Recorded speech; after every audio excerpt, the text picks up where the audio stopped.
যদিও বিগত 18 বছরে আমরা 16 বছরের শেখ হাসিনার কারণে 2 বছর 111-এর কারণে আমরা আপনাদের সাথে কাজ করার জন্য সুযোগ যেমনি পাইনি, আপনারাও আমাদের কাছে কাজ করতে আসার জন্য সুযোগ পান নাই। তো যাই হোক, আপনাদের মাধ্যমে আপনাদের জেলার যত খ্রিস্টান ভাইয়েরা আছে আমাদের জেলার সবাইকে আমার দাওয়াত দিবেন, নিমন্ত্রণ দিবেন, শুভেচ্ছা জানাবেন।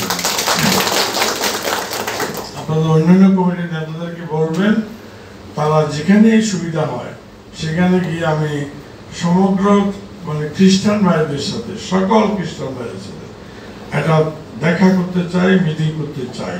যেখানে আপনাদের সুবিধা হবে সেখানে, গ্রামে হলে গ্রামে, শহর হলে শহরে, যেখানে আপনাদের সুবিধা হবে সেখানে আমরা গিয়ে আপনাদের সাথে কাজ করব, কথা বলবো।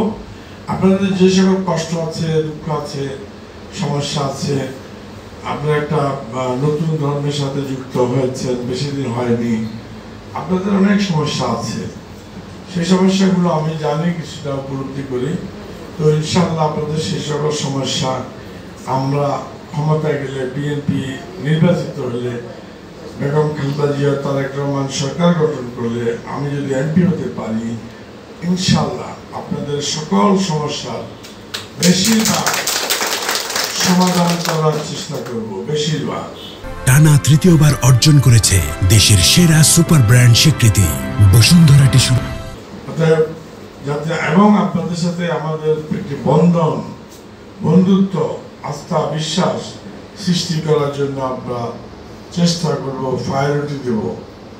অতএব আর সন্ধ্যা হয়ে যাচ্ছে, আপনার গ্রামে যাবেন অনেকে, আপনাদেরকে আমি আপনাদের জন্য আমার শুভকামনা রইল। জিয়াউর রহমান যেমন বাংলাদেশের সকল মানুষকে মাথায় রেখে মূল্যায়ন করে জাতীয়তাবাদ করছে, বাংলাদেশি জাতীয়তাবাদ। এই দেশে সকল গোষ্ঠী, সকল মানুষের, সকল ধর্মের, সকল বর্ণের মানুষের দেশ, তাই বাংলাদেশি জাতীয়তাবাদ। আওয়ামী লীগের হলো শুধু বাঙালি জাতীয়তাবাদ, বাঙালিদের জন্য দেশটা, এটা হলো তাদের মূল আদর্শ। আর জিয়াউর রহমান বা বিএনপির আদর্শ হলো বাংলাদেশে বসবাসকারী সকলের জন্য হলো দেশ, সেই জন্য বাংলাদেশি জাতীয়তাবাদ। আমরা সেভাবে কাজ করি। আমাদের নেত্রী বেগম খালেদা জিয়া সবসময় আপনাদের প্রতি সহানুভূতিশীল। আমাদের তারেক রহমান সাহেব সবসময় আপনাদের খোঁজ খবর নেন যে খ্রিস্টান ধর্মের ভাইরা কেমন আছে, অন্যান্য ধর্মের ভাইরা কেমন আছে, এগুলো আমাদের সাথে দেখা হলে, মিটিং হলে, কথা হলে আমাদের সাথে জিজ্ঞেস করে খবর নেয়। তো ইনশাআল্লাহ আমাদের নেতারা যেখানে আপনাদের খবর নেন, আমি তো আপনাদের পক্ষে কাজ করতে বাধ্য আপনাদের পক্ষে কাজ করতে।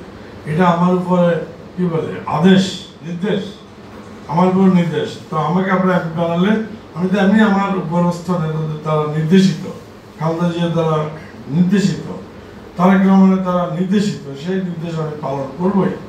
বাজার করে নিয়ে যাওয়া এটা আসলে কতটা চ্যালেঞ্জিং সেটা আমি দেখি, আমি উপলব্ধি করি।